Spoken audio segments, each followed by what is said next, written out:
أعوذ بالله من الشيطان الرجيم بسم الله الرحمن الرحيم وإذ قال موسى لفتاه لا أبرح حتى أبلغ مجمع البحرين أو أمضي حقبا فلما بلغا مجمع بينهما نسيا حوتهما فاتخذ سبيله في البحر سربا صدق اللہ العظیم۔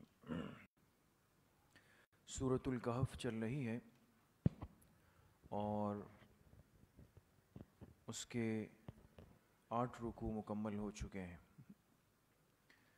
آگے فرماتے ہیں وَإِذْ قَالَ مُوسَى لِفَتَاهُ، حاشیے پر لکھیں یہ قصہ پہلے دعوے سے متعلق ہے۔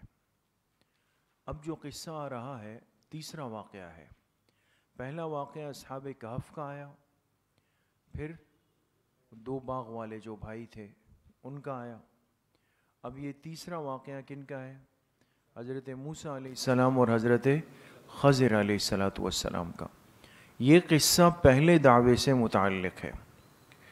یاد کرو اس وقت کو جب کہا موسیٰ علیہ السلام نے لفتاہ، اپنے خادم کو، فتح کہتے ہیں کس کو؟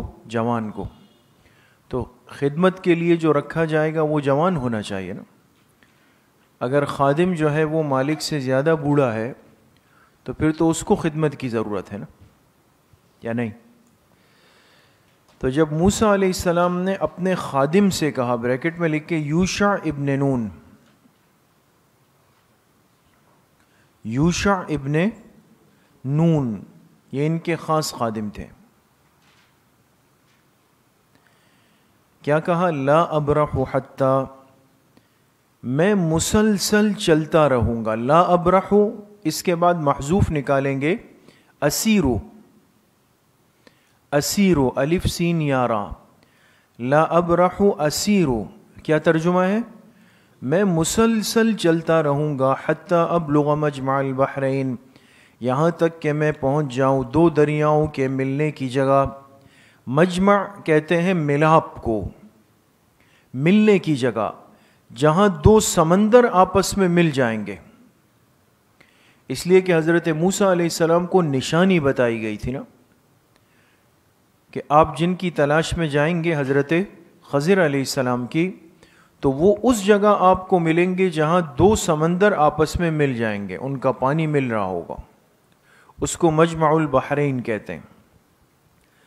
تو انہوں نے اپنے خادم سے کہا کہ مجھے تو سفر درپیش ہے، میں تو جاؤں گا، یا تو یہ کہ مجمع البحرین تک پہنچ جاؤں، او یا پھر یہ کہ امضی حقبا، میں چلتا رہوں گا زمانہ دراز تک۔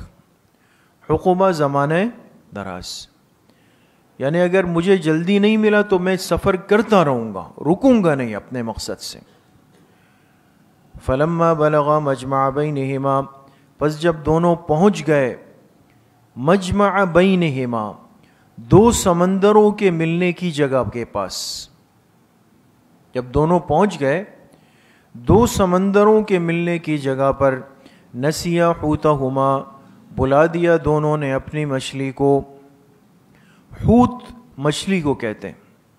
بطور نشانی اللہ پاک نے ان سے یہ فرمایا تھا کہ آپ اپنے ساتھ ایک مچھلی لے لیں، اور جہاں آپ کی مچھلی زندہ ہو کر سمندر میں چھلانگ مار دے تو یہ علامت ہوگی کہ وہ بندہ آپ کو یہیں پر مل جائے گا۔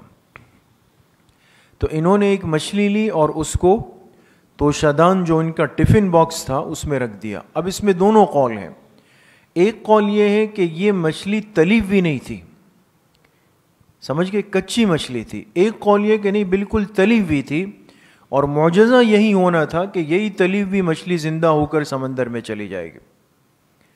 تو اس کو اپنے ساتھ جو ہے وہ توشدان میں رکھا ہوا تھا کہ چلیں کھانے کے کام بھی آئے گی، نشانی بھی بن جائے گی۔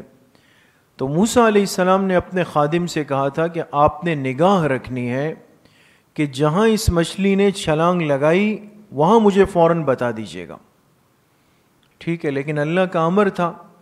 وہاں پہنچ کر موسیٰ علیہ السلام سو گئے اور حضرت یوشع جاگ رہے تھے، اور مچھلی نے اچانک جو ہے وہ اس کے جسم میں تحرک ہوا اور مچھلی نے چھلانگ لگا دی اور سرنگ بناتی ہوئی پانی میں چلی گئی۔ تو انہوں نے استاذ کو جگایا تو نہیں کہ یہ ادب کے خلاف ہیں اس وقت، لیکن یہ تھا کہ جیسے اٹھیں گے تو ان کو بتا دوں گا. اور جب موسیٰ علیہ السلام اٹھے تو یہ بتانا بھول گئے اور یہ طویل سفر کر کے اور آگے چلے گئے. فلما بلغا مجمع بینہما، جب دونوں حضرات پہنچ گئے دو سمندروں کے ملنے کی جگہ پہ، نسیا حوتہما، بھلا دیا دونوں نے اپنی مچھلی کو، فاتخذ سبیلہ فی البحر عجب سربا، بنایا اس نے اپنا راستہ سمندر میں، سربا سرنگ بنا کر. اب دیکھیں پانی میں سرنگ بن سکتی ہے؟ سرنگ کے لیے تو ضروری ہے کہ کوئی جامد، کوئی سالڈ چیز ہو. جیسے دیوار میں سرنگ بنے گی، مٹی میں بنے گی، پہاڑ میں بنے گی، پانی میں کیسے بنے گی؟ وہ تو سیال ہے، لیکوڈ ہے، وہ تو جیسے آپ بنائیں وہ پھر آ کے ملے گا. تو یہ معجزاتی طور پر تھا کہ یہ مچھلی جب چلنے لگی تو سرنگ بن گئی اور وہ اس میں اپنا راستہ بنا کے جا رہی. سمجھ گئے؟ اب سوال یہ ہے کہ یہ مجمع البحرین کون سا علاقہ ہے؟ تفسیر عثمانی میں بھی، معارف القرآن میں بھی اس پر حضرات نے بہت تحقیق کی ہے. آپ کے حاشیے پر شاید لکھا ہوا بھی ہو کہ دو قول اس میں راجح ہے. حضرت قتادہ کے نزدیک مجمع البحرین یہ بحر فارس اور بحر روم کا ملاپ ہے.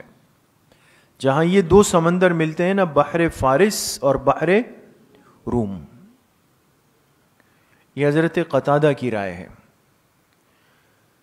دوسرا قول یہ ہے کہ بحر قلزم اور بحر اردن، جہاں یہ دو مل جاتے ہیں تو یہ مجمع البحرین ہے.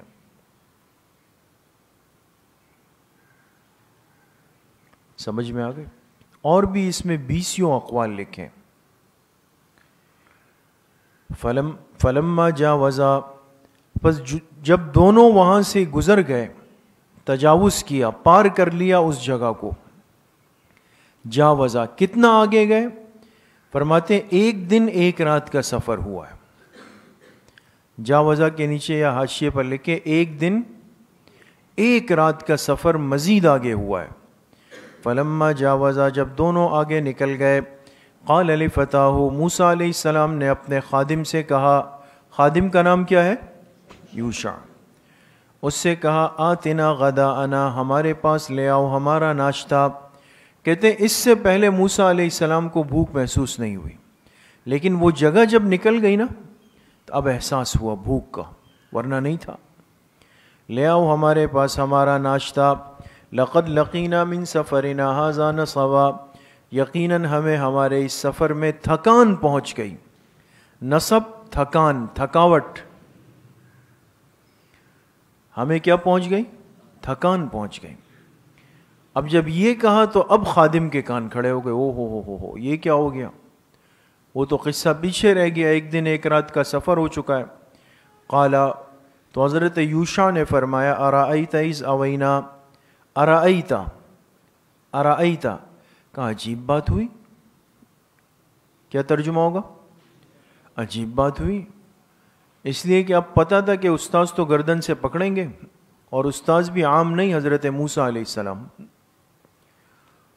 تو فوراً ماحول کو سازگار کرنے کے لیے فرمایا ارأیت، عجیب بات ہو گئی، اذ اوینا الی الصخرۃ، جب ہم نے وہاں ٹھکانہ بنایا تھا نا اس چٹان کے پاس، صخرہ، اس چٹان کے پاس جب ہم نے ٹھکانہ بنایا تھا. فإنی نسیت الحوت، تو میں تو مچھلی وہیں بھول گیا. میں مچھلی نہیں بھولے تھے، مچھلی کا واقعہ بتانا بھول گیا.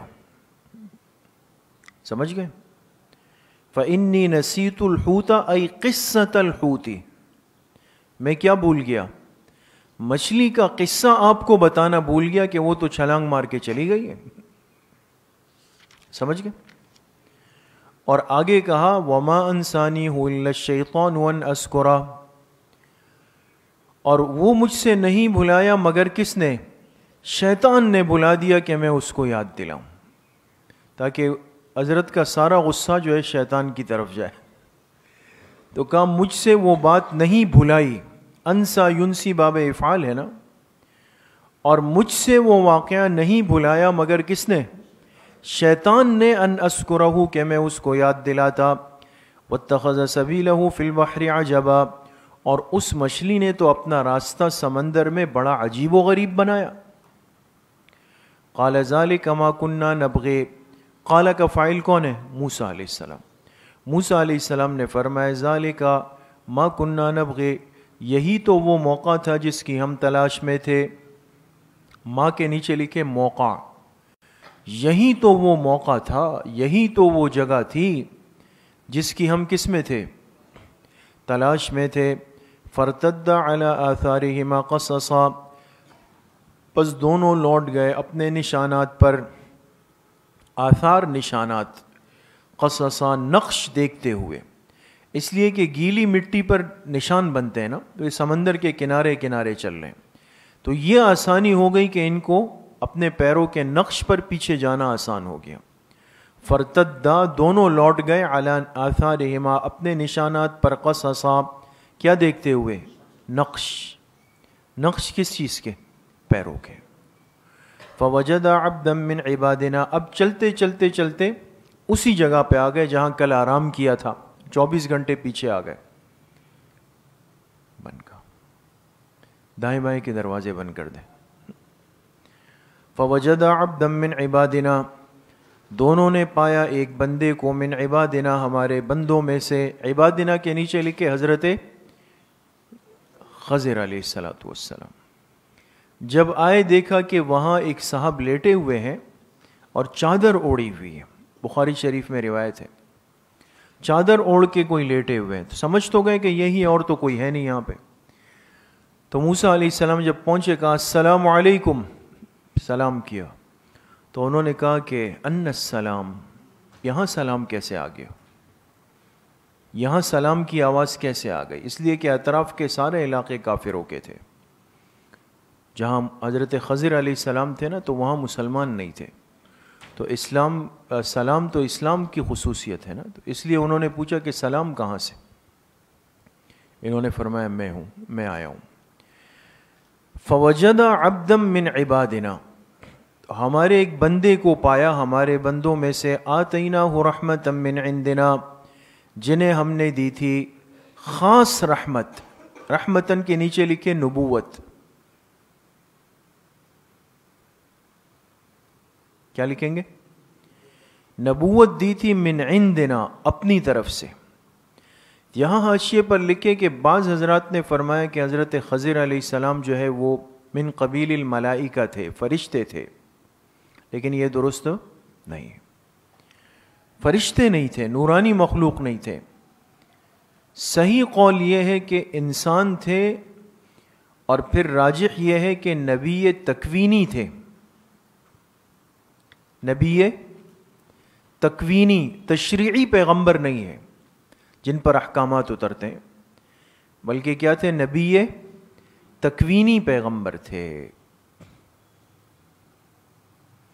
وَعَلَّمْنَاهُ مِن لَّدُنَّا عِلْمًا، اور ہم نے ان کو سکھایا اپنے پاس سے، علماً، خاص علم۔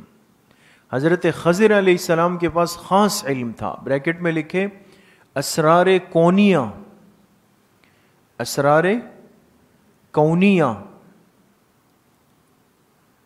جو اس عالم کے جو راز ہیں، جو سر ہے نا، جس سے اللہ پاک واقف ہے، اس کا کچھ حصہ علم کا ان کو دیا گیا تھا کہ بھئی یہ چیز یوں ہو رہی ہے تو اس کا نتیجہ یہ نکلے گا آگے چل کر۔ اس کو کیا کہتے ہیں؟ اسرار کونیہ، یہ علم تکوینی کہلاتا ہے۔ قال له موسیٰ، لکھے مطالبہ استفادہ، عنوان کیا لکھیں گے نیچے؟ مطالبہ اب موسیٰ علیہ السلام گئے، حالانکہ یہ بھی پیغمبر ہیں اور تشریعی پیغمبر ہیں، لیکن چونکہ طالب بن کے گئے تھے نا، تو یہ نہیں کہ بس چلے جی میرا تو پہلے سے تعلق ہے، جو جا کے ڈائریکٹ آلتی پالتی مار کے بیٹھ جائیں۔ بعض میں یہ کمزوریاں ہوتی ہیں نا، ہمارا اگر کسی سے کوئی تعلق رشتہ ہو تو ہم وہاں اصول اور ضوابط کو اڑا کے رکھ دیتے ہیں، بھئی یہ تو ہمارے پرانا معاملہ ہے، سب کچھ پامال کر دیں گے، لیکن نہیں، حصول علم کے اندر اصول مقدم ہے۔ نہ کہ تعلق. سمجھ میں آ گئی؟ اس لیے مطالبہ استفادہ، استفادے کا مطالبہ کیا، عرض کی. قال له موسیٰ، موسیٰ علیہ السلام نے ان سے کہا، هل اتبعک علی ان تعلمنی مما علمت رشدا، کیا میں آپ کے ساتھ چل سکتا ہوں اس شرط پہ کہ آپ مجھے سکھا دیں. هل اتبعک، اتباع کہتے ہیں پیچھے چلنے کو، طالب علم آگے تو نہیں چلے گا. کیا میں آپ کے ساتھ چل سکتا ہوں علی، اس شرط پہ کہ ان تعلمنی، کہ آپ مجھے سکھائیں، سکھائیں مما علمتا، جو آپ کو دیا گیا ہے، رشدن خاص علم. رشدن کا ایک ترجمہ لکھیں خاص علم، ایک ترجمہ اس کا لکھا ہدایت کا طریقہ. ہدایت کا طریقہ، جو آپ کے پاس ایک خاص علم ہے نا اور ہدایت کا طریقہ ہے، اگر آپ وہ مجھے سکھائیں گے تو میں آپ کے ساتھ رہ سکتا ہوں. قالا، لکھے بیان معذرت، بیان معذرت. اگر استاذ کو لگے کہ اس طالب علم کو اس سال داخلہ نہیں دینا چاہیے یا اس دورے میں نہیں دینا چاہیے تو وہ معذرت کر لے گا. سمجھ گئے؟ یہ بھی گنجائش ہونی چاہیے. قالا، تو حضرت خضر علیہ السلام نے فرمایا، انک لن تستطیع معی صبرا، بے شک آپ ہرگز میرے ساتھ طاقت نہیں رکھیں گے صبر کرنے کی، آپ میرے ساتھ نہیں چل سکتے. اور اس کی وجہ کوئی خدا نخواستہ نعوذ باللہ کوتاہی اور قصور نہیں تھا، بلکہ علوم کا فرق تھا. ایک علم شریعت والے تھے، ایک علم تکوینی والے تھے، اور ایک میں سوال ہی سوال ضروری ہے، ایک میں خاموشی ہی خاموشی ضروری ہے. دونوں کیسے چلیں گے؟ آگے فرمائے وَكَيْفَ تَصْبِرُ، اور آپ کیوں کر صبر کر سکیں گے، کیسے آپ صبر کر سکتے ہیں، عَلَىٰ، اس علم پر، مَا لَمْ تُحِطْ بِهِ خُبْرًا، جس کا احاطہ آپ نے نہیں کیا ہے، خبرا باعتبار علم کے، باعتبار علم کے. جو علم آپ کو دیا ہی نہیں گیا تو اس میں تو آپ معذور ہیں، تو لہٰذا آپ کیسے اس میں صبر کریں گے. قال ستجدنی ان شاء اللہ صابرا، حضرت موسیٰ علیہ السلام نے فرمایا یقیناً آپ مجھے پائیں گے انشاءاللہ. چونکہ معاملہ ایسا تھا کہ کچھ بھی ہو سکتا ہے، تو یہ نہیں کہا کہ جی میں ضرور ایسا کر لوں گا، کہا انشاءاللہ، اس کو مشیت پر رکھ دیا، کہ اگر اللہ نے چاہا تو آپ مجھے کیا پائیں گے، صابراً، صبر کرنے والا. وَلَا أَعْصِي لَكَ أَمْرًا، اور میں آپ کی مخالفت نہیں کروں گا، امراً، کسی معاملے میں. عاصی سے مراد گناہ نہیں ہے دوستو، بلکہ کیا ہے، مخالفت. کیا ترجمہ لکھیں گے، مخالفت. میں کسی معاملے میں آپ کی مخالفت نہیں کروں گا. قالا، لکھے شرط استفادہ، شرط، طالب علم اگر یقین دہانی کروا دے، ہدایت نامے پہ دستخط کر دیں تو کچھ گنجائش بن جاتی ہے.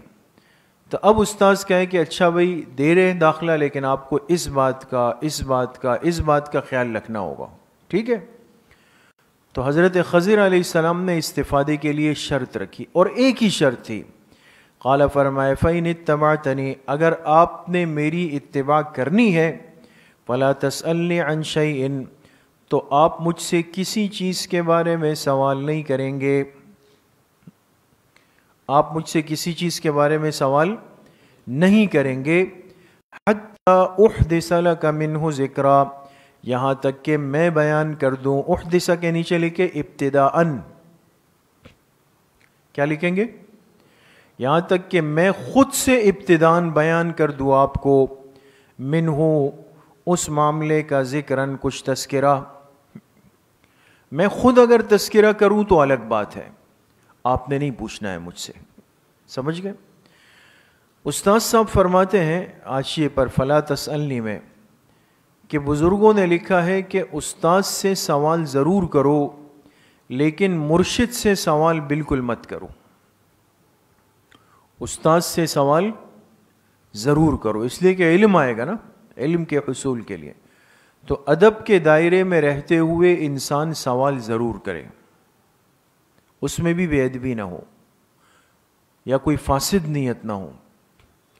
لیکن مرشد سے سوال بالکل مت کرو، بلکہ خود سوالات حل ہوتے رہیں گے،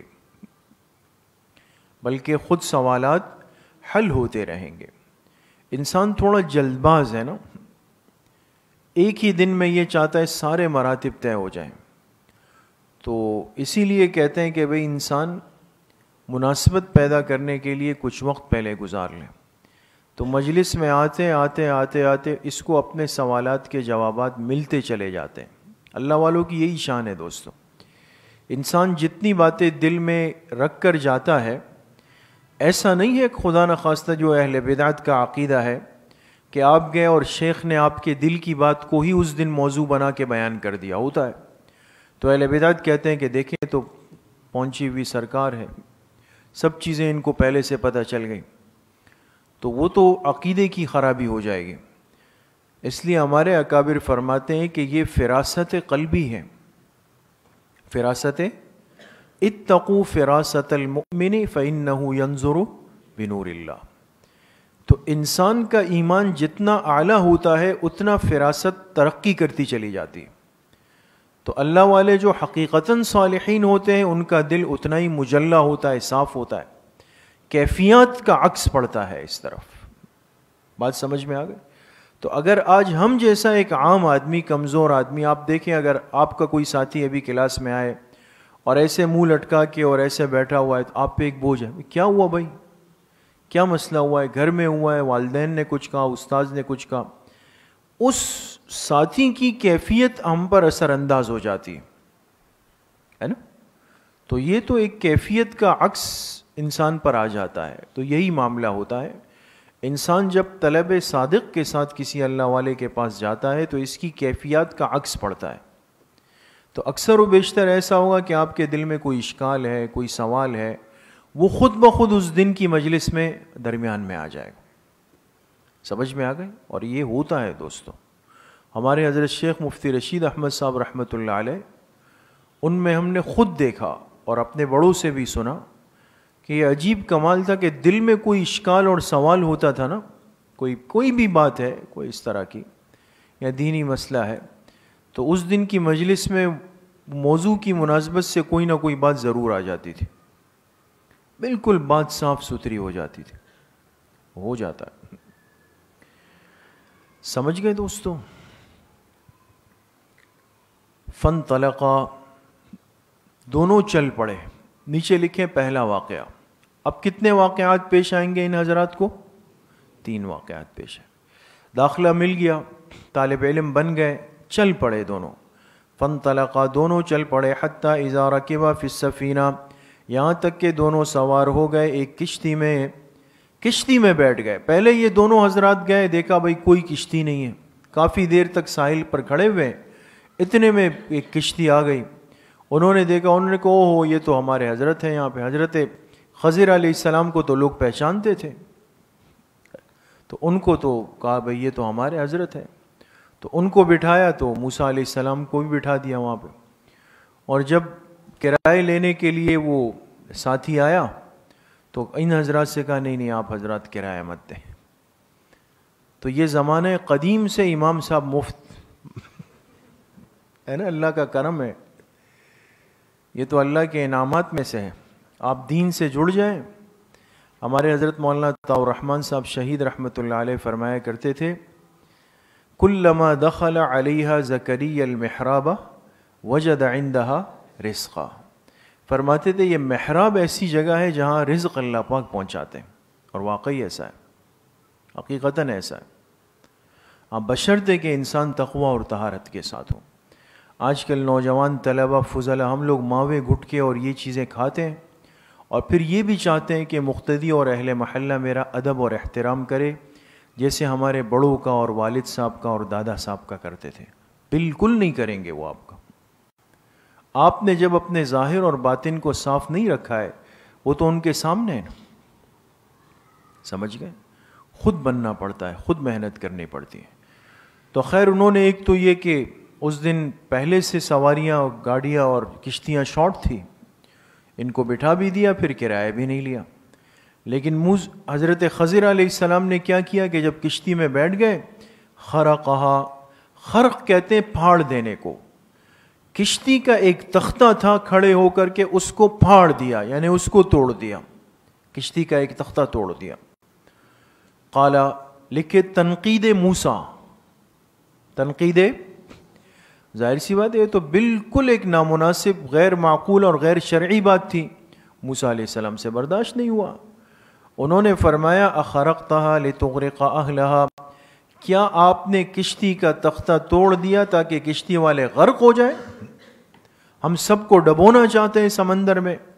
لقد جئت شیئا امرا، آپ نے تو بڑا بھاری کام کیا۔ امرا، بھاری کام، بہت بھاری کام، یعنی نامناسب بوجھ والا کام کیا۔ ایک تو انہوں نے کرایہ نہیں لیا، بٹھا دیا، عزت دی، اور پھر آپ نے ان کی کشتی کو بھی خراب کر دیا۔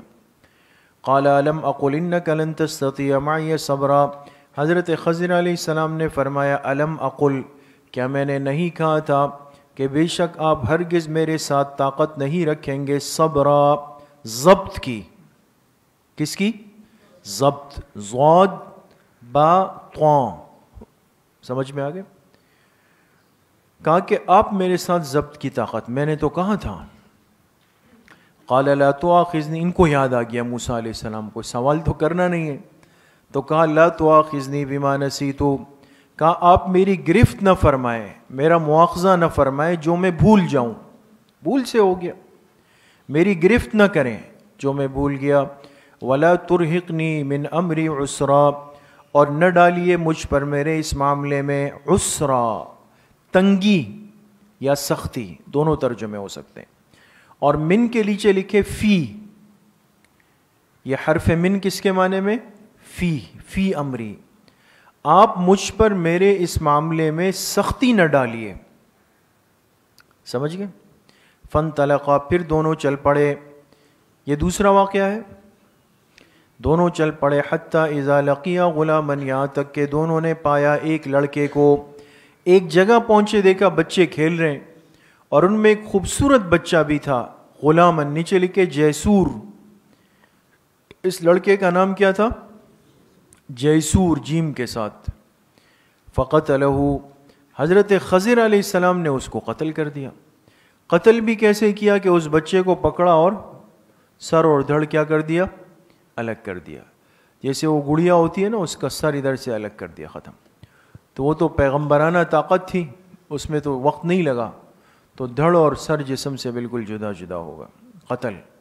قالا، لکھے تنقید موسیٰ، موسیٰ علیہ السلام نے جب دیکھا تو یہ تو اس سے زیادہ خطرناک بات تھی، کہا قتلت نفسا زکیۃ بغیر نفس، کیا آپ نے قتل کر ڈالا ایک پاکیزہ جان کو، زکیتن کا ترجمہ لکھے پاکیزہ، بغیر نفس، بے گناہ، اس معصوم بچے نے کیا کیا تھا، بے گناہ آپ نے اس کو قتل کر دیا۔ لقد جئت شیئا نکرا، آپ نے بڑا نامعقول کام کیا، نکرا، نامعقول یا اجنبی، پہلے کہا تھا امرا، اب ان کی مزاج میں بھی سختی آ رہی ہے، اوپر جا رہے، آپ نے بڑا اجنبی اور نامعقول کام کیا۔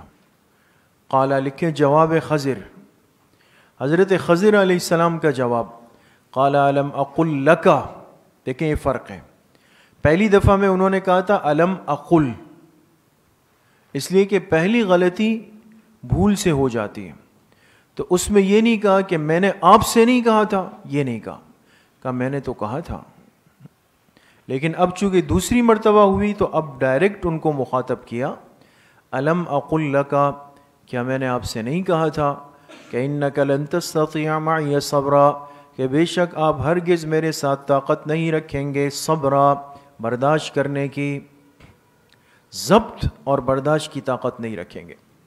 قالا، لکھے معاہدہ موسیٰ علیہ السلام، معاہدہ موسیٰ، دو دفعہ تو ہو گیا،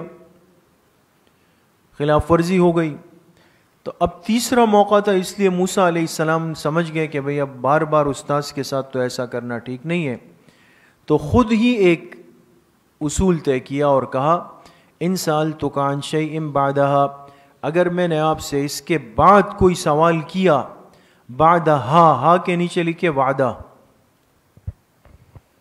اس وعدے کے بعد اگر اب میں نے آپ سے کوئی سوال کیا فلا تصاحبنی، تو آپ مجھے اپنے ساتھ مت رکھیے گا، پھر بالکل مجھے نکال دیجیے گا۔ قد بلغت من لدنی عذرا، یقیناً آپ پہنچ گئے میری طرف سے عذرا، انتہا کو، عذر کی حد کو پہنچ گئے۔ واقعی آپ نے پہلے صبر کیا، پھر دوسری مرتبہ صبر کیا، اب اگر کچھ ہوگا تو پھر آپ کو اختیار ہوگا کہ آپ مجھے فارغ کر دیں۔ آپ پہنچ گئے میری طرف سے عذرا، کس کو؟ انتہا کو پہنچ گئے۔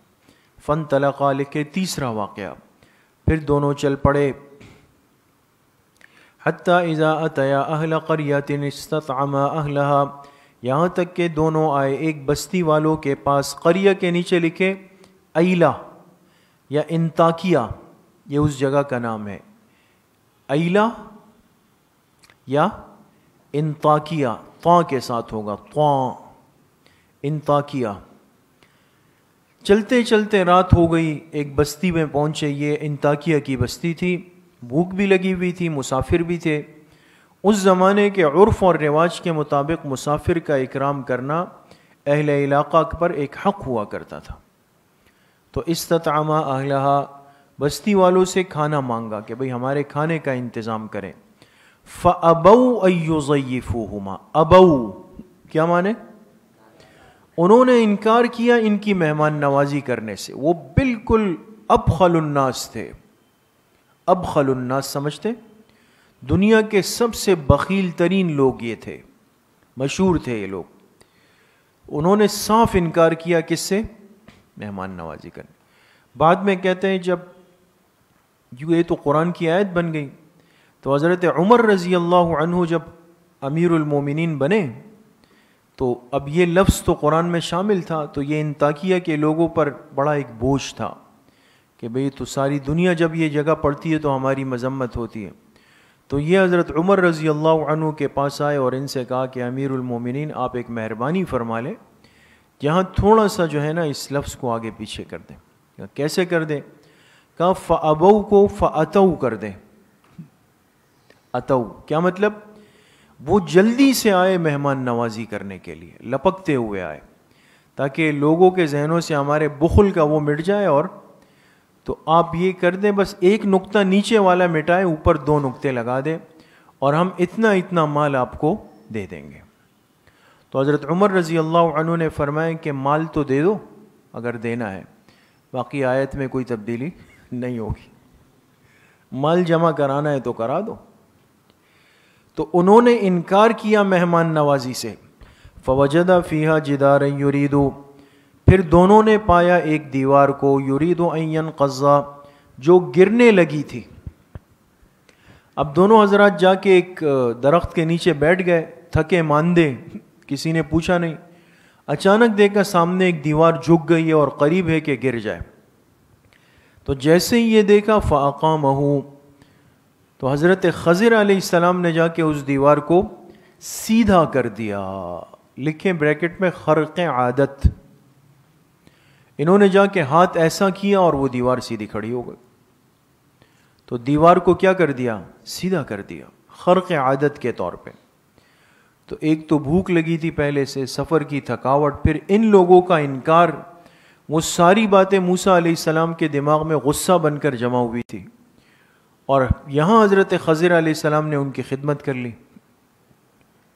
تو غصہ آیا۔ تو قال موسیٰ علیہ السلام نے فرمایا لو شئت لاتخذت علیہ اجرا، اگر آپ چاہتے تو ان سے کوئی اجرت لے لیتے، آپ نے کام بھی کیا اور مفت میں کر دیا۔ تیسرا سوال ہو گیا، معاہدہ ختم۔ قال ھذا فراق بینی و بینک، حضرت خضر علیہ السلام نے فرمایا یہ میرے اور آپ کی جدائی کا وقت آ گیا، یہ میری اور آپ کی جدائی کا وقت ہے، بس اب نہیں چل سکتے۔ ہاں سأنبئک بتأویل ما لم تستطع علیہ صبرا، عن قریب میں آپ کو بتا دوں گا، بتأویل حقیقت ما ان واقعات کی لم تستطع علیہ صبرا جس پر آپ صبر نہ کر سکے۔ تینوں واقعات کی حقیقت آپ کو بتا دیتا ہوں. اب فرمایا اما السفینہ، لکھے پہلے واقعے کی حکمت، پہلے واقعے کی حکمت. فرمایا جہاں تک کشتی کا معاملہ ہے تو فکانت لمساکینہ، یہ کشتی کچھ مسکین لڑکوں کی تھی. کن کی تھی؟ مسکین، یعنی جن کے ماں باپ فوت ہو گئے تھے اور وہ غریب تھے. یعملون فی البحر، یعملون جو محنت مزدوری کیا کرتے تھے، فی البحر سمندر میں. کس میں؟ مفسرین نے لکھا کہ 10 بھائی تھے آپس میں، 10. ان میں سے 5 بھائی معذور اپاہج تھے اور 5 تندرست تھے. تو وہ معذور بھائی گھر پہ رہتے تھے، یہ 5 بھائی دن بھر کشتی چلا کے محنت کر کے کما کے ان کے لیے بھی انتظام کرتے تھے، اپنا بھی. تو یعنی ایک مشکل وقت میں گزر رہے تھے یہ سب. تو جو محنت مزدوری کرتے تھے سمندر میں، فاردت ان اعیبہا، میں نے چاہا کہ ان کی کشتی کو عیبدار کر دوں. کیا کر دوں؟ کیوں؟ وَكَانَ وَرَاءَهُمْ مَلِكٌ يَأْخُذُ كُلَّ سَفِينَةٍ غَصْبًا، ان کے آگے، وراء کہتے ہیں آگے، قدام، ان لوگوں کے آگے ملکن ایک بادشاہ تھا جو کہ لے رہا تھا کل سفینتن، ہر کشتی کو. سفینتن کے نیچے لکھے صحیحتن، جو صحیح سالم کشتی تھی اس کو وہ بادشاہ لے رہا تھا غصبا، غصب کر کے، قبضہ کر کے. اصل میں ہوا یہ تھا کہ قریب میں ایک بادشاہ کی دوسرے ملک سے جنگ ہو گئی، اعلان ہو گیا. تو اس بادشاہ نے اعلان کیا کہ جی ہمیں کشتیوں کی ضرورت ہے. تو اس کی فوج نے کہا کہ ہمارے پاس تو اتنی کشتیاں نہیں ہیں. تو ظالم بادشاہ تھا، اس نے کہا پھر سمندر میں جتنی کشتیاں ہیں لوگوں کی اس کو قبضے میں لے لو. اب یہ کشتی جو سفر کر کے آگے جا رہی تھی نا، حضرت موسیٰ اور حضرت خضر علیہ السلام، یہ وہی بادشاہ کے ملک کا ساحل تھا. آگے فوجی کھڑے تھے، جو کشتی آتی تھی وہ چیک کرتے تھے، جو صحیح سالم ہوتی تھی تو مالک کو بھگایا، کشتی کو قبضہ کیا، اور جو کشتی عیبدار ہوتی تو کہتے بھئی یہ ہمارے کام کی. تو حضرت خضر علیہ السلام نے فرمایا اگر ایک تختہ توڑا پھر بنا لیں گے، لیکن اگر یہ تختہ نہیں توڑتا تو پوری کشتی ان کے ہاتھ سے چلی گئی تھی. واقعی میں یہ تو ایک حقیقت تھی. پھر انہوں نے اچھا کیا نا. سمجھ گئے دوستو؟ وَأَمَّا الْغُلَامُ، لکھیں دوسرے واقعے کی حکمت. جہاں تک بچے کا واقعہ ہے، فَكَانَ أَبَوَاهُ مُؤْمِنَيْنِ، اس بچے کے ماں باپ مومن تھے، مسلمان تھے. یہ مسلمان گھرانے کا بچہ تھا، لیکن فَخَشِينَا، مجھے یہ خوف ہوا کہ أَن يُرْهِقَهُمَا، کہ یہ بچہ گرفتار کر دے، یعنی اس بچے کی محبت، اس بچے کی محبت کیا کر دے؟ گرفتار کر دے ماں باپ کو. کس چیز میں؟ طغیان و کفرا، سرکشی اور کفر میں. حضرت خضر علیہ السلام نے فرمایا، جو تفسیروں میں لکھا ہے کہ جب میں یہاں پہنچا تو مجھے اللہ پاک نے اس بچے کی فطرت دکھائی، فطرت. تو آگے چل کر اس بچے کے فطرت میں کیا تھا؟ کفر تھا. کفر تھا کہ یہ بچہ بڑا ہو کے کافر بنے گا، اور یہ بچہ ماں باپ کا اکلوتا بیٹا اور وہ اس پر بے انتہا مہربان اور محبت کرنے والے. تو یہاں قوی اندیشہ تھا کہ یہ بچہ بڑا ہوتا کافر بنتا، ماں باپ سے کہتا کہ بھئی اگر آپ کو مجھ سے محبت ہے تم بھی کفر اختیار کرو. تو اس بچے کی محبت ماں باپ کو گرفتار کر دیتی کس میں؟ سرکشی اور کفر میں. تو ضائع ہو جاتے ماں باپ بھی. فَأَرَدْنَا، بس ہم نے چاہا أَن يُبْدِلَهُمَا رَبُّهُمَا، کہ ان دونوں کا رب، یعنی اس بچے کے ماں باپ کا، اس بچے کے ماں باپ کا رب ان کو بدلے میں دے دے، ان کو بدلے میں دے دے خیرم منہ، ایسی اولاد جو اس بچے سے زیادہ بہتر ہو، جو اس بچے سے زیادہ بہتر ہو، زکاتن، پاکیزگی میں، وَأَقْرَبَ، اور اس سے بڑھ کر ہو رحمہ، شفقت میں، اور بڑھ کر ہو کس میں؟ شفقت میں. ٹھیک ہے، یہ بچہ تو اللہ کا حکم آیا مر گیا، لیکن اللہ پاک اس کے بدلے ان کو اور ایسی اولاد دیں گے جو اس بچے سے بڑھ کر پاکیزہ بھی ہوگی اور شفقت میں بڑھ کر ہوگی۔ تو کہتے ہیں پھر ان کے ہاں ایک بیٹی پیدا ہوئی، یہ تو بیٹا تھا، پھر بیٹی پیدا ہوئی، اور وہ ایسی پاک باز بچی تھی کہ جب وہ بڑی ہوئی تو اس کی آل و اولاد میں اللہ کے انبیاء پیدا ہوئے۔ سمجھ گئے؟ تو اللہ کے ہر کام میں، ہر فیصلے میں بڑی حکمت ہے دوستو، ہم نہیں سمجھ سکتے۔ وَأَمَّا الْجِدَارُ، لکھے تیسرے واقعے کی حکمت، دیوار والا۔ جہاں تک دیوار کا معاملہ ہے، فَكَانَ لِغُلَامَيْنِ يَتِيمَيْنِ، وہ دو یتیم بچوں کی دیوار تھی، یعنی ان کے گھر کی دیوار، دو یتیم بچوں کے گھر کی دیوار تھی، فی المدینتی، شہر میں، اور وَكَانَ تَحْتَهُ كَنْزٌ لَهُمَا، اس دیوار کے نیچے ان بچوں کے لیے ایک خزانہ تھا، وَكَانَ أَبُوهُمَا صَالِحًا، یہ بڑا قیمتی جملہ ہے دوستوں، وَكَانَ أَبُوهُمَا صَالِحًا، اور ان کے ان بچوں کے جو والد تھے وہ کیا تھے؟ نیک تھے۔ حالانکہ بچوں کا کوئی ذکر نہیں کہ یہ بچے خود کیا تھے، اور والد بھی دنیا میں موجود نہیں، لیکن مرحوم والد کی نیکی اللہ کو اتنی پسند اور ان کی صالحیت والی زندگی اللہ کو اتنی پسند کہ اس نسبت کی وجہ سے اپنے ایک پیغمبر سے ان بچوں کی حفاظت کروائے۔ سمجھ میں آ گئی؟ تو دیکھیں نیک نسبت اتنی بڑی چیز ہے، اس لیے ہمارے بزرگوں نے لکھا کہ بعض دفعہ احترام بڑوں کی نسبت کی وجہ سے ہوتا ہے، چھوٹوں میں وہ حیثیت نہیں ہوتی، لیکن آپ نے دیکھا ہوگا جو بڑے لوگ ہوتے ہیں وہ اپنے اساتذہ کی اولاد، اپنے شیخ کی اولاد، اپنے والد کے دوستوں کی اولاد، ان کا بھی کیا کرتے ہیں؟ ادب اور احترام کرتے ہیں۔ حضرت نانوتوی رحمۃ اللہ علیہ کے بارے میں آتا ہے نا کہ مزاج میں اتنا اخفا تھا کہ کسی کے ہاں ٹھہرتے نہیں تھے، رکتے نہیں تھے، اور لوگ پورے ہندوستان سے ان کو کہتے تھے حضرت ہمارے ہاں کچھ وقت گزارے۔ تو ایک دفعہ سفر میں گئے ایک علاقے میں، تو بیٹھ گئے، پھر اٹھ گئے آگے کے سفر کے لیے، تو ایک نوجوان بچہ آیا، اس نے آ کے حضرت کو کان میں کچھ کہا، تو حضرت نے فرمایا ٹھیک ہے رک جاتے ہیں۔ ایک دن گزر گیا، جب اگلا دن ہوا فرمایا بھائی میاں اس بچے کو بلاؤ، تو کہا چلے جائیں، اس نے کہا حضرت ایک دن اور رک جائیں، کہا رک جاتے ہیں، ایک دن اور رکے۔ لوگ حیران کہ حضرت نانوتوی جہاں چند منٹ نہیں بیٹھتے تھے ہمارے اتنے اصرار پر، وہ 2 دن گزار گئے۔ پھر جب 2 دن گزر گئے تو اس سے کہا کہ اب تو اجازت دے دے، انہوں نے کہا چلیں اس دفعہ اجازت ہے، چلے جائیں۔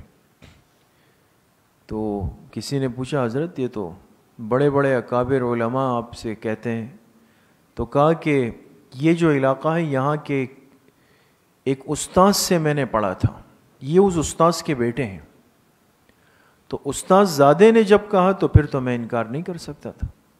سمجھ میں آ گئی؟ یہ فیض آج تک اسی لیے زندہ ہے دوستو۔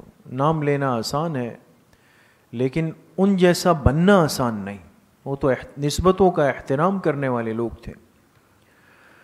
وَكَانَ أَبُوهُمَا صَالِحًا، اور ان کے والد کیا تھے؟ نیک تھے۔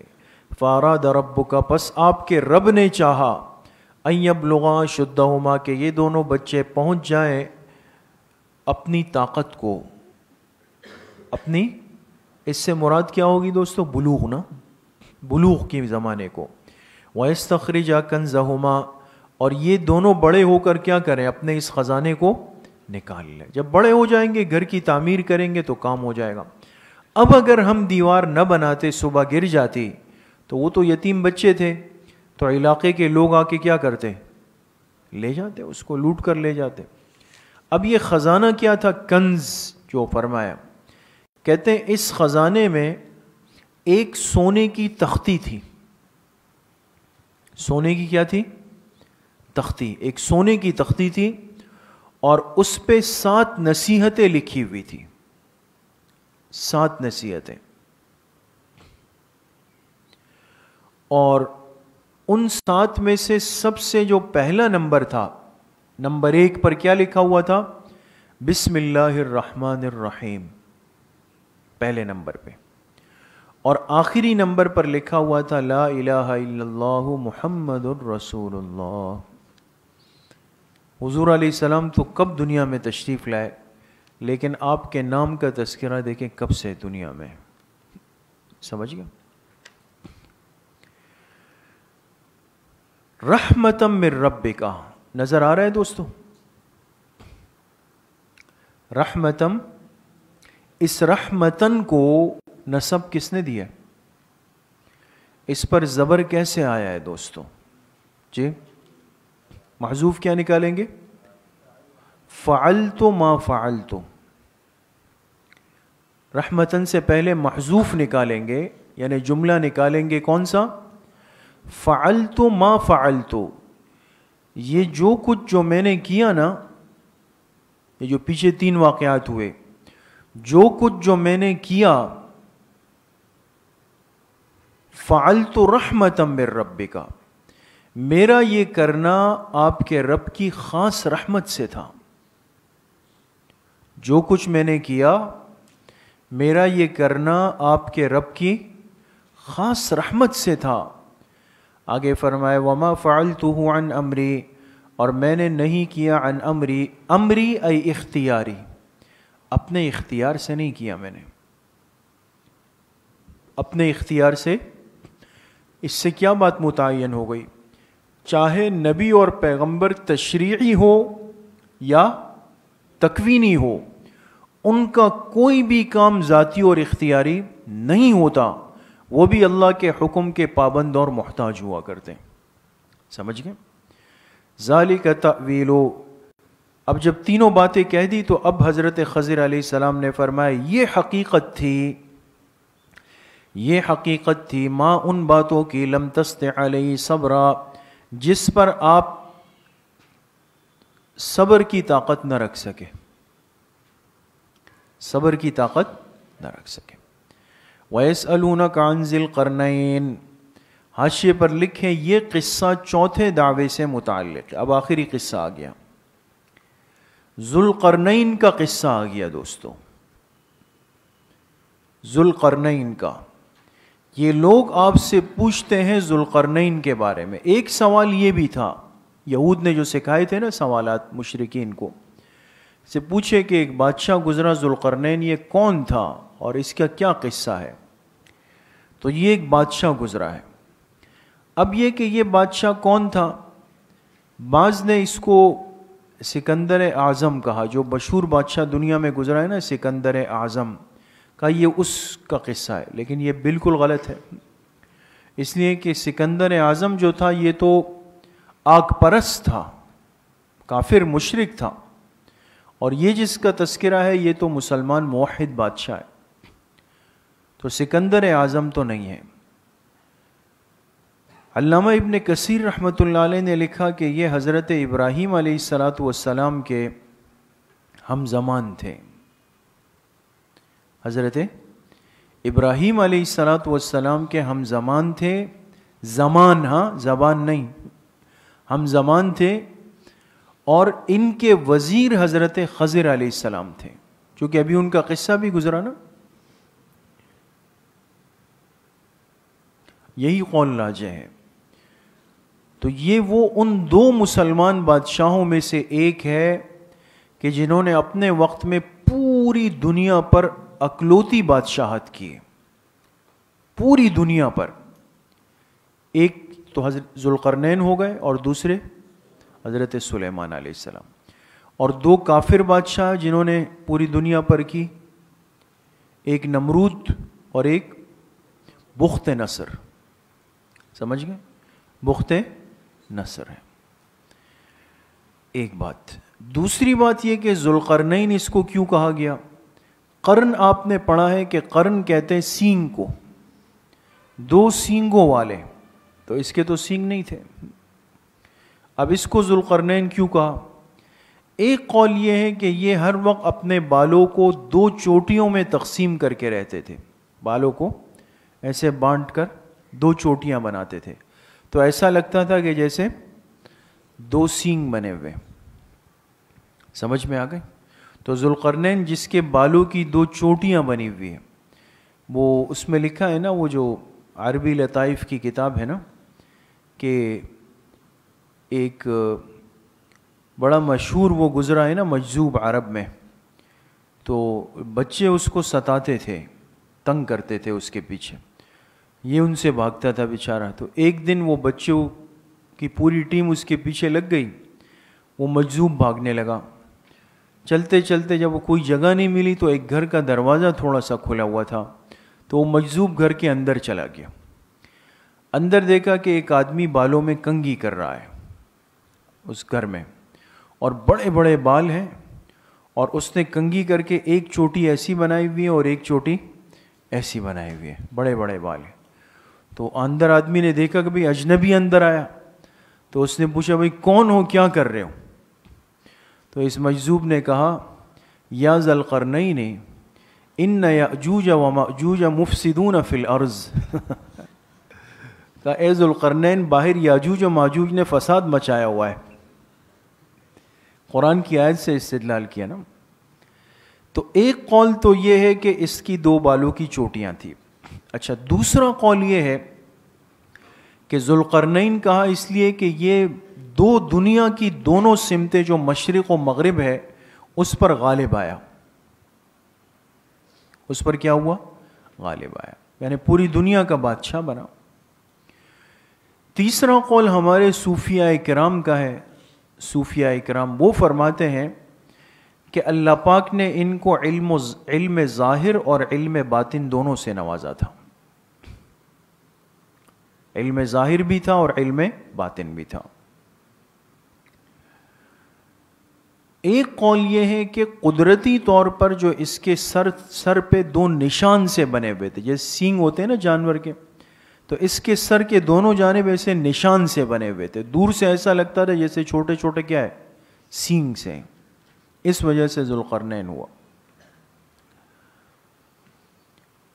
اور ایک قول یہ کہ اس نے ایک تاج بنایا ہوا تھا، تاج، اور اس تاج کے ایسے 2 کونے بنے ہوئے تھے. سمجھ میں آ گیا؟ تو اس وجہ سے اس کو کیا کہا گیا؟ ذوالقرنین کہا گیا.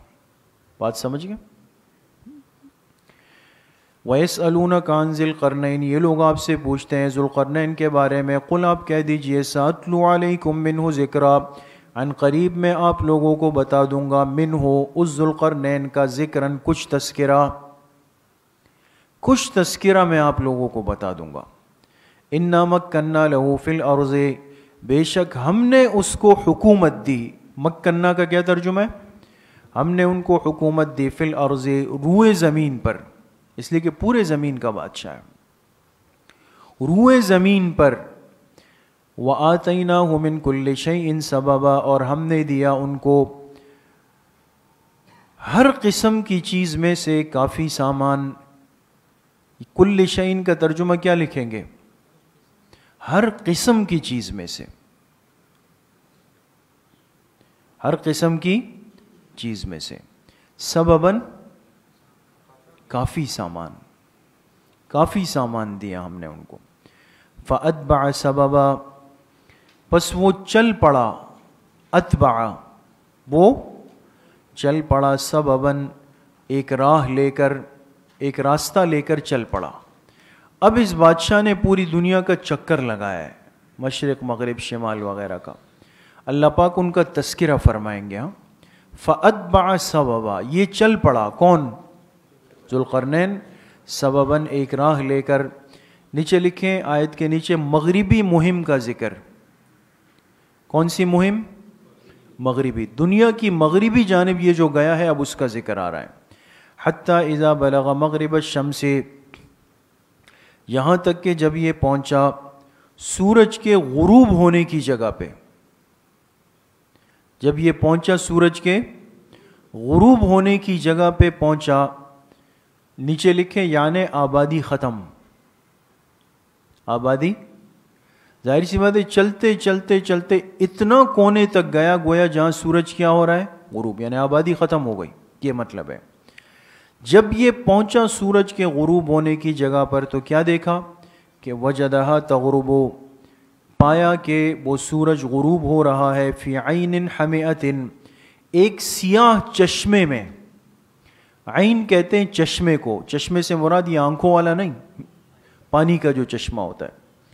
اور حمئہ سیاہ، ایک سیاہ رنگ کا پانی ہے کیچڑ کی طرح، اور یہ سورج اس میں نیچے غروب ہو رہا ہے. جیسے دور سے اگر آپ یہ دیکھیں نا تو آپ کو لگے گا جیسے ٹاور کے پاس نیچے سورج جا رہا ہے. تو سیاہ چشمے میں غروب ہو رہا ہے.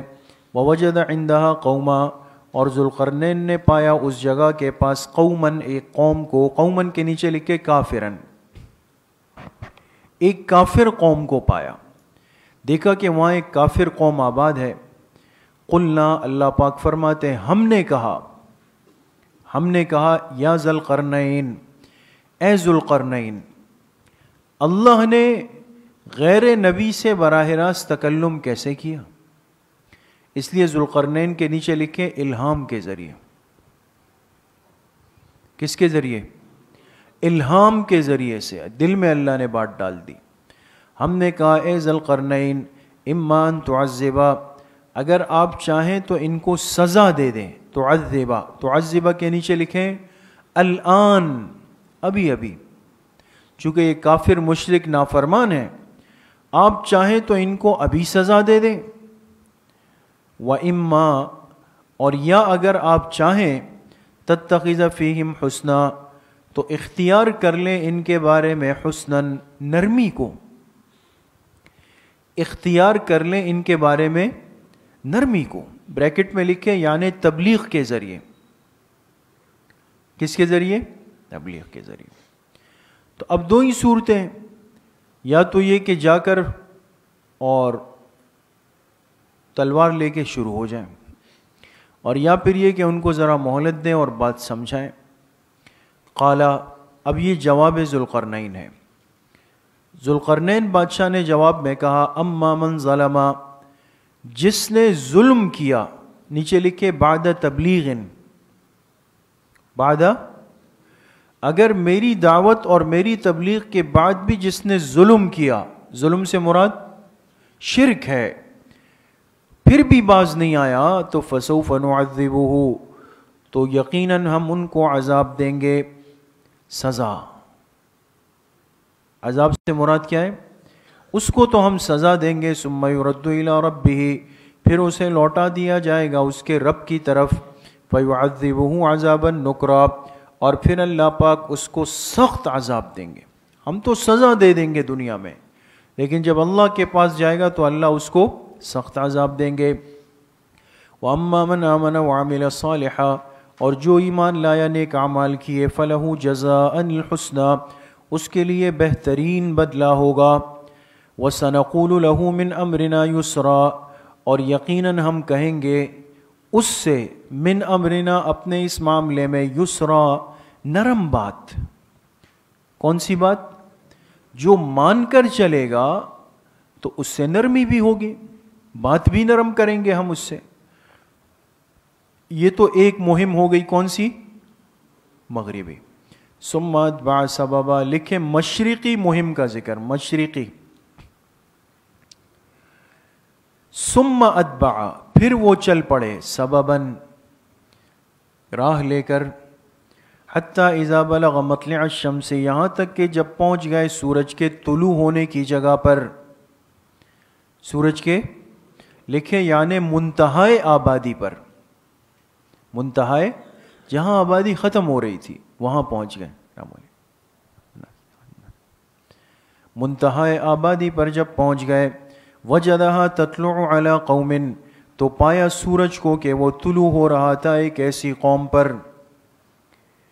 وہ سورج طلوع ہو رہا تھا ایک ایسی قوم پر کہ لم نجعل لهم من دونها سترا، کہ ہم نے نہیں رکھا تھا اس سورج کے آگے سترن، کوئی آڑ. سورج کے آگے، دونا کے نیچے لکھیں آگے، دونا کے کیا لکھیں گے؟ اور ہا ضمیر کے نیچے کیا لکھیں گے؟ سورج. اور سترن کے نیچے آڑ. کیا مطلب؟ بالکل سورج کی تپش اور گرمی کے سامنے کھڑے تھے، درمیان میں کوئی چیز حائل اور رکاوٹ نہیں. تو سورج جب براہ راست جسم پر پڑے گا تو پسینہ تو نکلے گا، گرمی تو ہوگی. رنگ متاثر بھی ہوگا. تو اس کیفیت میں یہ قوم کھڑی تھی. فرمایا کذالک، اس سے پہلے نکالیں الامر کذالک. الامر معاملہ اسی طرح ہے، معاملہ اسی طرح ہے.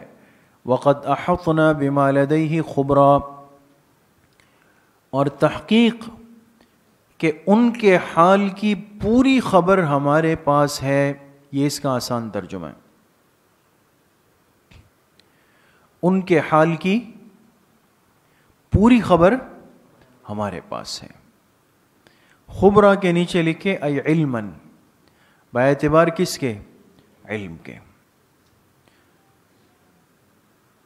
ثم اتبع سببا، پھر چل پڑا راہ لے کر. اب یہ کون سی مہم ہوگی؟ تیسری نا.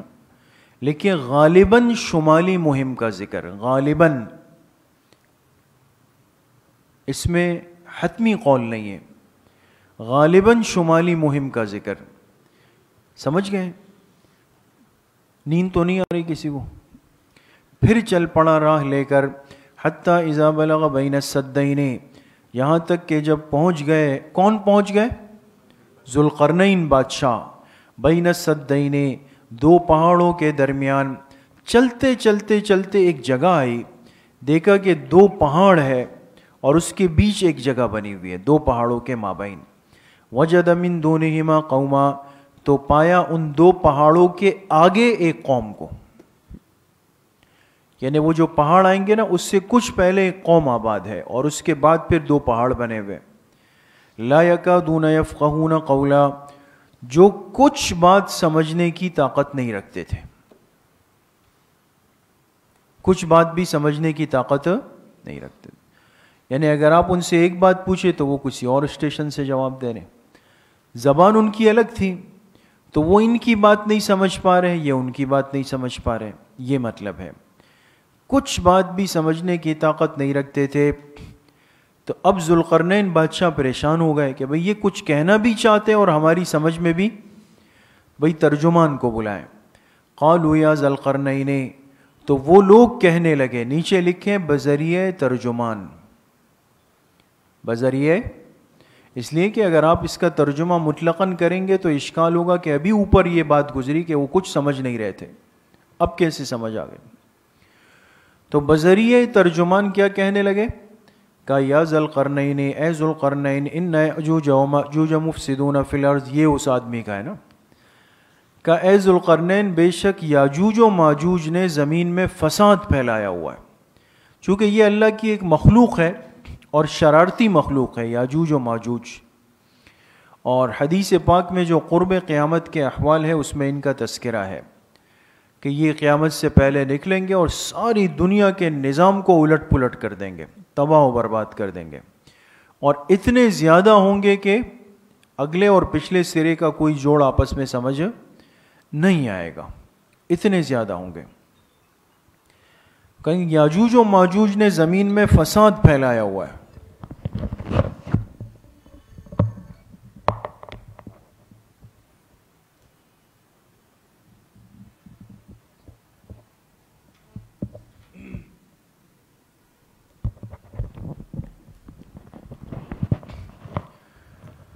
یاجوج و ماجوج نے زمین میں فساد پھیلایا ہوا ہے. فَهَلْ نَجْعَلُ لَكَ خَرْجًا، کیا ہم آپ کے لیے کچھ ٹیکس طے کر دیں؟ خرجن، ٹیکس، معاوضہ، اجرت. کیوں؟ علی، اس طور پر کہ ان تجعل بیننا و بینہم سدا، کہ آپ ہمارے اور ان کے درمیان قائم کر دے سدا، ایک مضبوط دیوار.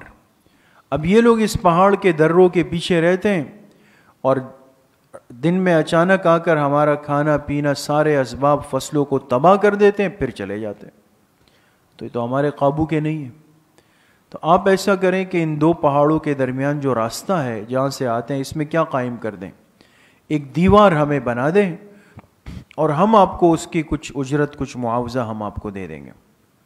قالا، ذوالقرنین نے جواب میں کیا کہا؟ کہ ما مکنی فیہ ربی، ماں کے نیچے لکھے وہ مال مکنی فیہ ربی، جس میں میرے رب نے مجھے اختیار دیا. مکنی کا ترجمہ کیا ہے؟ اختیار دیا میرے رب نے مجھے. خیر، وہ زیادہ بہتر ہے. کہ مجھے مال نہیں چاہیے، تمہارے پیسوں کی مجھے ضرورت نہیں ہے، اللہ نے مجھے جو بادشاہت دی ہے وہ تمہارے ان پیسوں سے بہت بہتر ہے. ہاں، فَأَعِينُونِي بِقُوَّةٍ، تم میری مدد کرو طاقت کے ذریعے سے. کیا مطلب؟ افرادی قوت چاہیے، مالی قوت کا مسئلہ نہیں ہے، افرادی قوت چاہیے، افراد چاہیے. تو اجعل بینکم وبینہم ردما، میں قائم کر دوں گا تمہارے اور ان کے درمیان ردما، مضبوط دیوار. کون سی دیوار؟ مضبوط دیوار. اچھا، اب اس کی ترتیب شروع ہو گئی. فرمایا آتونی زبر الحدید، لے آؤ میرے پاس لوہے کی چادریں، لوہے کی چادریں لے آؤ. حتی اذا ساوا بین الصدفین، یہاں تک کہ جب ان چادروں کو برابر کر دو دونوں کناروں کے درمیان. اب دیکھیں نا، دو پہاڑ تھے اور اس کے بیچ جگہ بنی ہوئی ہے، تو یہ راستہ بند کرنا ہے. اس طرف بھی لوہے کی چادروں کی ایک دیوار بنائی گئی، اتنا اوپر لے جائے کہ جو پہاڑ کے اوپر کے کونے ہیں نا وہاں تک یہ چادریں اوپر پہنچ جائے، اس طرف بھی اور اس طرف بھی. بات سمجھ رہے ہیں نا؟ دو طرف سے. حتی اذا ساوا، یہاں تک کہ یہ چادریں برابر ہو جائے، بین الصدفین، دونوں کناروں کے. تو پھر کیا کرو؟ قال، فرمایا انفخو، اب اس میں پھونکو آگ. کیا کرو؟ آگ پھونک دو، آگ بھر دو اس کے اندر. اس لیے کہ یہ عام دیوار نہیں بن رہی تھی، سیسا پلائی ہوئی دیوار بنائی جا رہی تھی. آج کل یہ جو ایک ہماری عام دیوار ہوتی ہے کہتے ہیں کنکریٹ کی دیوار ہے. کنکریٹ کی جو دیوار ہوتی ہے بہت سخت اور مضبوط ہوا کرتی ہے. تو سیسا پلائی ہوئی دیوار جو ہوتی ہے خالص لوہے کی بنتی ہے، اس میں آگ کو بھرا جاتا ہے، پھر اس میں پگھلا ہوا تانبا ڈال دیا جاتا ہے. تو کہا کہ اس میں پھونکو کس چیز کو؟ آگ پھونک دو. حتی اذا جعلہ نارا، یہاں تک کہ جب وہ بنا دے، ہو ضمیر کے نیچے لکھ کے ان چادروں کو آگ. اب دیکھیں لوہے کے درمیان آگ پھینکی جا رہی ہے، تو آگ لوہے کو جلانا شروع کرتا ہے نا، سرخ کر دیتا ہے بالکل. یہاں تک کہ یہ آگ کیا کر دے، ان چادروں کو بھی کیا بنا دے؟ آگ. ان چادروں کو کیا بنا دے؟ آگ بنا دے. قالا، تو فرمایا آتونی، اب لے آؤ میرے پاس، افرغ علیہ قطرہ، اور بہا دو اس میں پگھلا ہوا تانبا. بہا دو اس میں کیا چیز؟ پگھلا ہوا تانبا. اب یہ کیسی دیوار ہوگی؟ سمجھ میں آ گئی؟ بہا دو اس میں پگھلا ہوا تانبا. یہ اس زمانے کی انجینئرنگ ہے دوستو، جس کو اللہ پاک نے قرآن کریم میں ذکر کیا.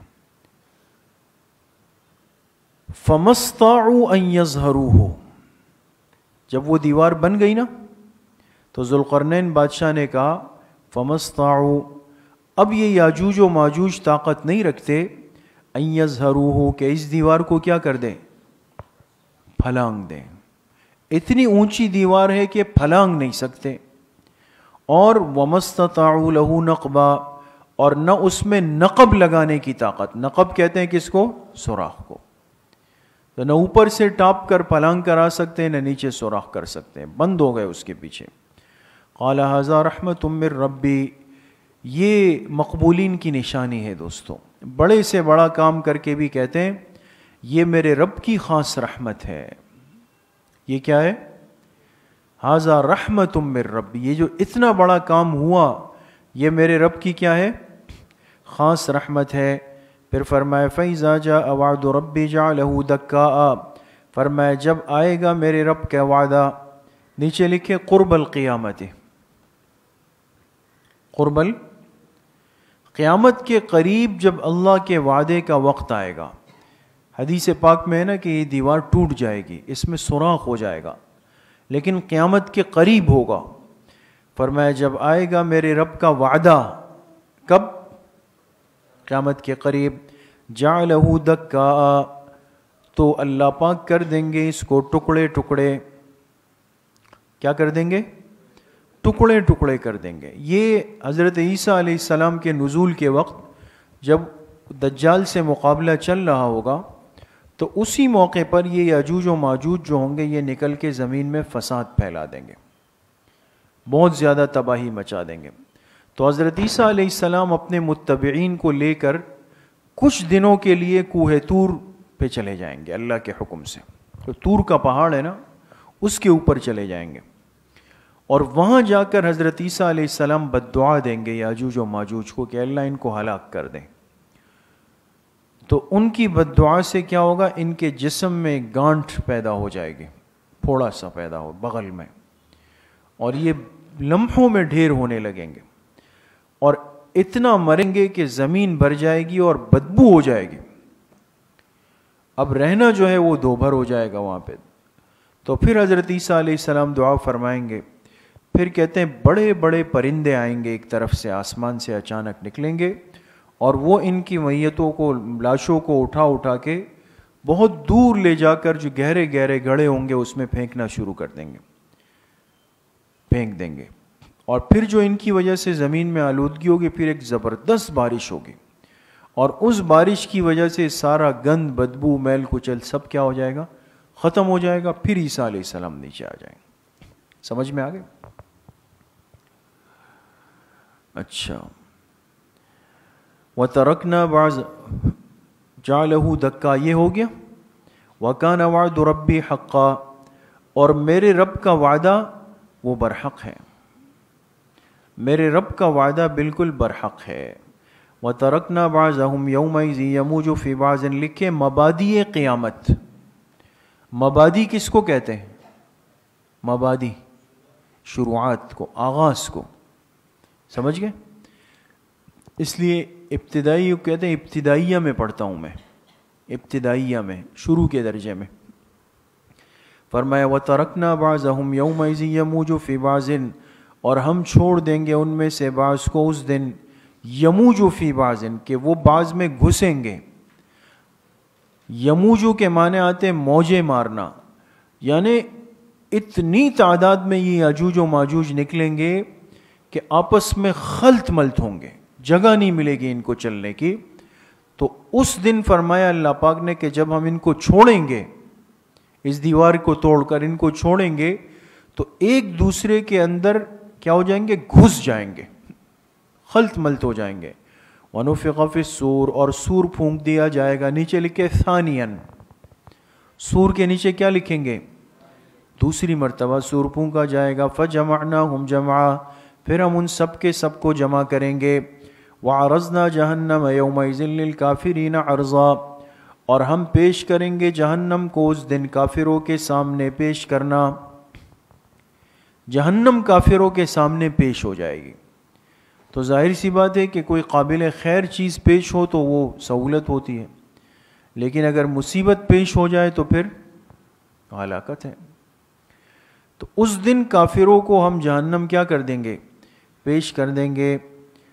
الذین کانت اعینہم، لکھے علامات کفار، جن کافروں کے سامنے جہنم لائی جائے گی ان کافروں کی علامت کیا ہے؟ فرمایا وہ لوگ کانت اعینہم فی غطاء عن ذکری، جن کی آنکھیں ہماری یاد سے، فی غطاء، پردے میں رہی. کس میں رہی؟ پردے میں. آنکھوں پہ پردہ پڑا رہا، ہماری یاد سے بالکل غافل. وَكَانُوا لَا يَسْتَطِيعُونَ سَمْعًا، اور یہ لوگ سننے کی تاب نہیں رکھتے تھے، سننے کی تاب، طاقت نہیں رکھتے تھے. کیا مطلب؟ کوئی سمجھانے کی کوشش کرتا تو کہتے نہیں بھائی ہمیں یہ پرانی باتیں نہیں سننی ہے، ایسے ہی ہم جیسے ہیں بس اسی طرح ہمیں چلنے دیں.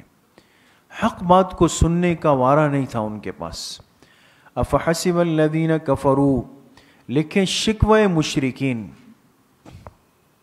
شکوہ، اور حاشیے پر لکھیں تیسرے اور چوتھے دعوے سے متعلق ہے.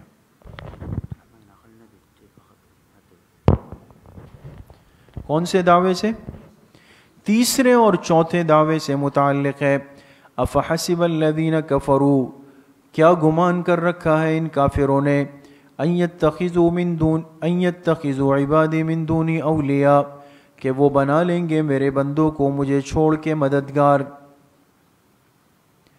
جن کافروں نے مجھے چھوڑ کر میرے بندوں کو اپنا مددگار بنایا، ان کا کیا گمان ہے، کیا خیال ہے ان کا؟ سمجھ گئے دوستو؟ انا اعتدنا جہنم للکافرین نزلا، بے شک ہم نے تیار کر رکھا ہے جہنم کو ان کافروں کے لیے، نزلا بطور مہمان نوازی کے، بطور مہمان نوازی کے۔ قل هل ننبئکم بالاخسرین اعمالا، یہ ہے ازالہ شبہ، ازالہ، اب یہاں بھی شبہ نہیں ہے دوستو، ازالہ شبہ۔ شبہ کیا ہوتا تھا؟ شبہ کیا ہے یہاں پر دوستو؟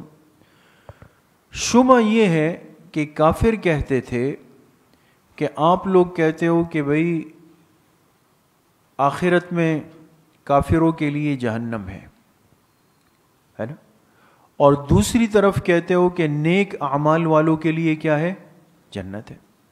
تو بہت سارے کافر بھی نیک کام کرتے ہیں، انہوں نے بھی پانی کے کنویں کھودے ہوئے ہیں، انہوں نے بھی جو ہے ویلفیئر بنائے ہوئے ہیں، این جی اوز بنائی ہوئی ہیں، ایمبولینسیں بنائی ہوئی ہیں، اسپتال بنائے ہوئے ہیں، چیریٹی فنڈز بنائے ہوئے ہیں۔ تو کافر تو نیک کام کر رہے ہیں، تو آپ کی وہ بات صحیح ہے یا یہ بات صحیح؟ بات سمجھ گئے؟ یہ کیا ہے؟ شبہ، یہ ہے شبہ۔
یہ شبہ تھا دوستو۔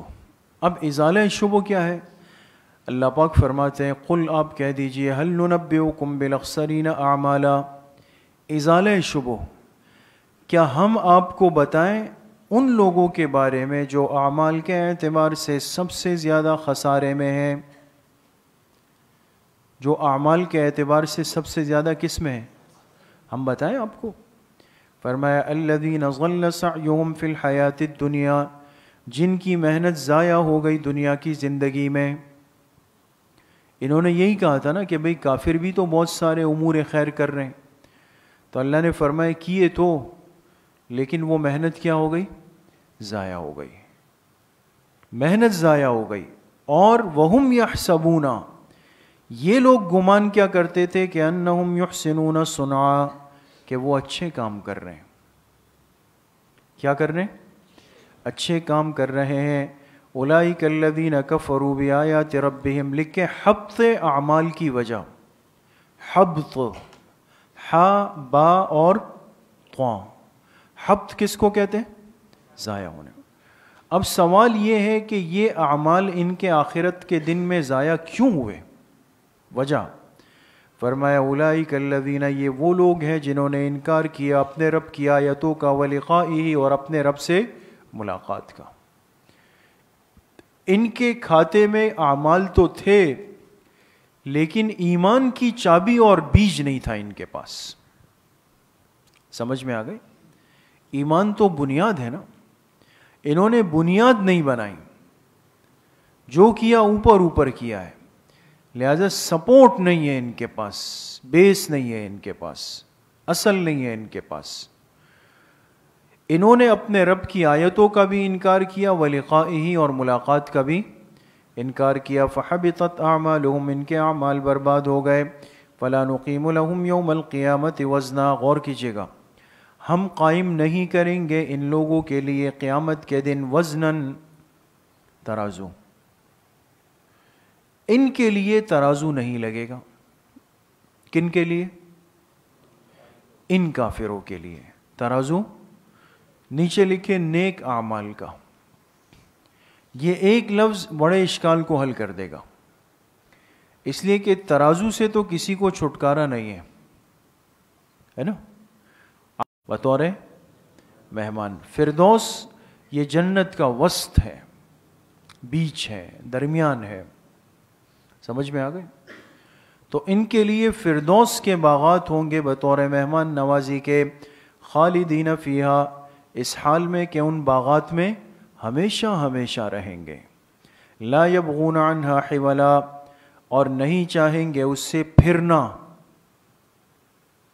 حولا پھرنا، اس لیے کہ وہ جگہ ایسی ہے کہ وہاں سے پھرنے کا دل کسی کو نہیں چاہے گا۔ ورنہ دنیا میں انسان چاہے کتنی بھی قیمتی، خوبصورت، مزین، منقش، مرصع جگہ پہ چلا جائے، بالآخر ایک دن کہتا ہے یار کچھ تبدیلی، کچھ چینج ہونا چاہیے، وہاں ایسا نہیں ہوگا۔ قل لو کان البحر، لکھیں عظمت باری تعالی، عظمت باری تعالی۔ قل، اے میرے حبیب صلی اللہ علیہ وسلم آپ کہہ دیجئے، لو کان البحر مدادا، اگر ہو جائے یہ سمندر، مدادن سیاہی، سیاہی جانتے ہیں دوستو، انک، اگر یہ سمندر سیاہی ہو جائے، لکلمات ربی، میرے رب کے کلمات لکھنے کے لیے، میرے رب کے کلمات، حاشیے پر لکھے وہ کلمات جو اللہ کے کمالات پہ دلالت کریں، وہ کلمات جو اللہ کے کمالات پر دلالت کریں۔ تو اگر یہ سمندر سیاہی بن جائے